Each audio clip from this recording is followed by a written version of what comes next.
بسم اللہ الرحمن الرحیم۔ السلام علیکم۔ خواب نگری یوٹیوب چینل میں خوش آمدید۔ ہم آج آپ کے لیے لے کے آئے ہیں آشیانہ ناول کی نئی ایپیسوڈ۔ تو شروع کرتے ہیں آشیانہ کی نئی قسط، آشیانہ پر ثنا معین چشتی، ایپیسوڈ 6۔ بابا جان کی پھر سے طبیعت خرابی نے سب کو پریشان کر دیا تھا۔ کامل کو کیب نہ ملی تو اس نے بابا جان کو شہر لے جانے کی بجائے دوسرے گاؤں سے ڈاکٹر بلوا لیا۔ ڈاکٹر نے بتایا انہوں نے کسی چیز کی شدید پریشانی لی ہے۔ حرم، رومی اور شبانہ بھی آ چکی تھیں۔ نازیہ بیگم خود پشیمان تھیں۔ اگر وہ آرام سے انکار کر دیتی تو بابا جان اس حالت میں نہ ہوتے۔ یہ بات اندر ہی اندر انہیں ندامت کی گہرائیوں میں لے جا رہی تھی، مگر اب کیا کیا جا سکتا تھا؟ اس لیے تو کہتے ہیں پہلے تولو پھر بولو، یعنی بات کرنے سے پہلے سوچ لو میں کیا کہنے جا رہا ہوں۔ انسان کے منہ سے نکلی بات تیر سے نکلے کمان کی طرح ہوتی ہے جو کبھی واپس نہیں آ سکتی، مگر ہم لوگ اکثر بولتے پہلے سوچتے بعد میں ہیں، اور یہی چیز نقصان کا باعث بنتی ہے۔ جسم پر لگے گھاؤ تو بھر جاتے ہیں، مگر لفظوں سے لگے گھاؤ کبھی نہیں بھرتے۔ اگر وقت کے ساتھ بھر بھی جائیں تو نشان باقی رہ جاتے ہیں۔ بابا جان کو ہوش آنے پر سب نے سکھ کا سانس لیا۔ بابا جان! ان کو ہوش میں آتے دیکھ نازیہ بیگم روتے ہوئے تڑپ کر آگے بڑھیں۔ عادل! بابا جان، عادل آنے والا ہے، چھٹی ہو گئی ہوگی اس کو، ابھی آتا ہی ہوگا۔ بابا جان نے سب کو نظر انداز کرتے عادل کا پوچھا تو کامل نے انہیں تسلی دی۔ بابا جان تم لوگ باہر جاؤ سب، مجھے نازیہ سے ضروری بات کرنی ہے۔ انہوں نے نازیہ کی بات کاٹتے ہوئے باقی سب سے کہا۔ سب لوگ باہر چلے گئے۔ بابا جان کا سب کو باہر بھیجنا ان تینوں کو حیران اور باقی سب کو پریشان کر گیا۔ سب کو فکر تھی کہ بابا جان پتہ نہیں کیا کہنے والے ہیں۔ السلام علیکم۔ عادل وہاں آیا اور سب کو سلام کیا۔ کامل کو بیٹھے دیکھ وہ حیران ہوا۔ بھائی، آج آپ آفس نہیں گئے؟ نہیں، آج لیو پر تھا۔ بابا جان کے پاس پھپھو بیٹھی ہیں، وہ کچھ ضروری بات کر رہے ہیں۔ ابھی مت جاؤ۔ کامل عادل کو بابا جان کے کمرے کی جانب جاتے دیکھ کر روکا۔ کیوں؟ ایسی کون سی ضروری بات ہو رہی ہے جو میری موجودگی میں نہیں ہو سکتی؟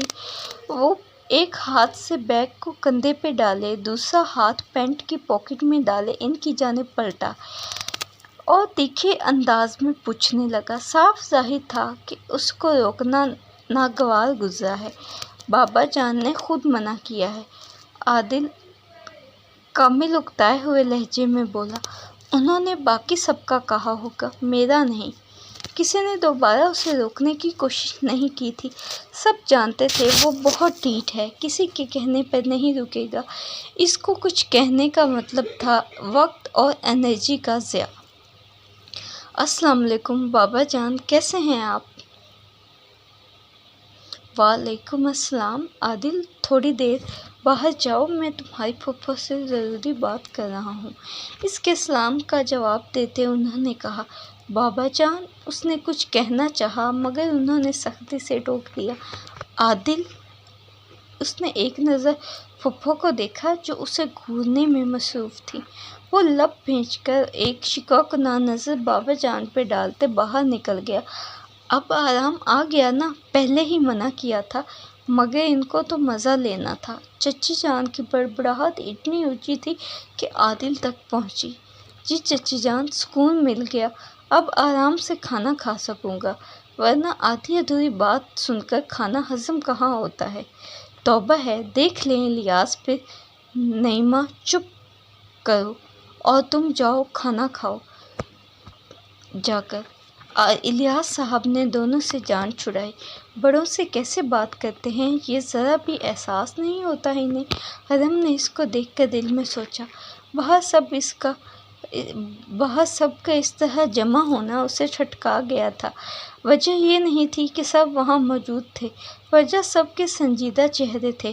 پھر بابا جان اور پھپھو کی میٹنگ بھی کوئی خوشکن علامت نہ تھی۔ ضرور کچھ تو تھا جس سے وہ بے خبر تھا، مگر جو بھی تھا زیادہ دیر اس سے چھپا نہیں رہنے والا۔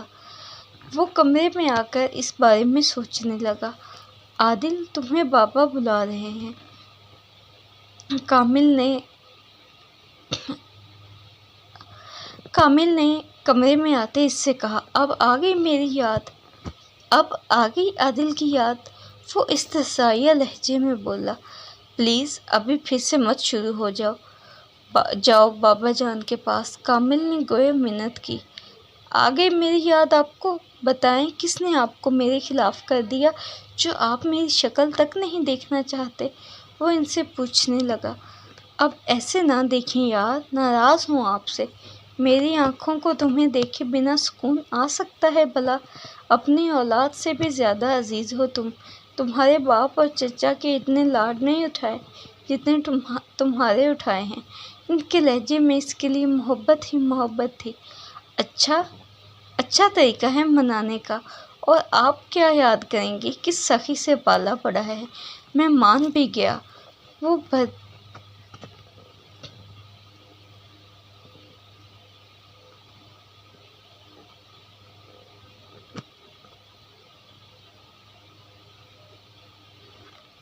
وہ دل بڑا کرتے ہوئے بولا۔ بابا جان خاموشی سے اسے دیکھے گئے۔ آج نازیہ اور نعیمہ کی باتوں نے انہیں بہت ہرٹ کیا تھا۔ پتہ نہیں ان کے معصوم بچے سے ان لوگوں کو کیا بیر تھا۔ فی الحال وہ چپ ہو گئے تھے، مگر جلد ہی وہ عادل کو بھی اپنے فیصلے سے آگاہ کرنے والے تھے۔ وہ دیکھ چکے تھے سب کے چہرے۔ حرم اور عادل کے ساتھ سب کتنے مخلص تھے، یہ بھی بس اس لیے جلد سے جلد انہیں ایک رشتے میں باندھنا چاہتے تھے۔ بھائی، آتے ہوئے بابا جان کی رپورٹس لے آئیے گا۔ کامل کسی کام سے باہر جا رہا تھا جب عادل نے اسے رپورٹس کا یاد دلایا۔ آج چونکہ اتوار تھا تو سب گھر پر تھے۔ اچھا کیا یاد دلایا، میں لیتا آؤں گا۔ کامل گھر آیا اور سیدھا عادل کے کمرے میں گیا۔ عادل اپنی یونیفارم پریس کر رہا تھا۔ بھائی آ گئے آپ، رپورٹس لے آئیں؟ آئرن کا پلگ نکالتے ہوئے پوچھا۔ کامل کے جواب نہ دینے پہ وہ واپس مڑا۔ کیا ہوا بھائی، سب ٹھیک تو ہے نا؟ بابا جان کی رپورٹس تو ٹھیک ہے نا؟ اس نے کامل کی پریشان حالت دیکھتے ہوئے پوچھا، جس کی آنکھیں سرخ ہو رہی تھیں۔ اسے ساکت دیکھ کر عادل نے آگے بڑھ کر اس کے ہاتھ سے رپورٹ خود لی اور بے تابی سے پڑھنے لگا۔ جیسے جیسے وہ پڑھتا جا رہا تھا اس کے چہرے کی رنگت سفید پڑتی جا رہی تھی۔